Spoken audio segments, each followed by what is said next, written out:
तिबा, आज कोफ्ते खाने का दिल चाह रहा है। ठीक है राशिद, चले सामान ले आते हैं। बहुत मजे के बनाना थे। भाई साफ और ताज़ा गोश्त देना कोफ्ते बनाने। तिबा, ये मसाला कैसा है? बिल्कुल ठीक है, खुशबू भी अच्छी है। तब ये कैसे बनाते हो तैयबा? देखो, इसे मसाला मिक्स करते हैं।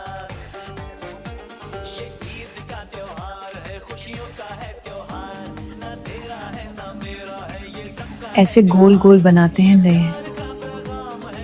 आज तो तुम पर बहुत प्यार आ रहा है बहन। आई लो यो तैयबा,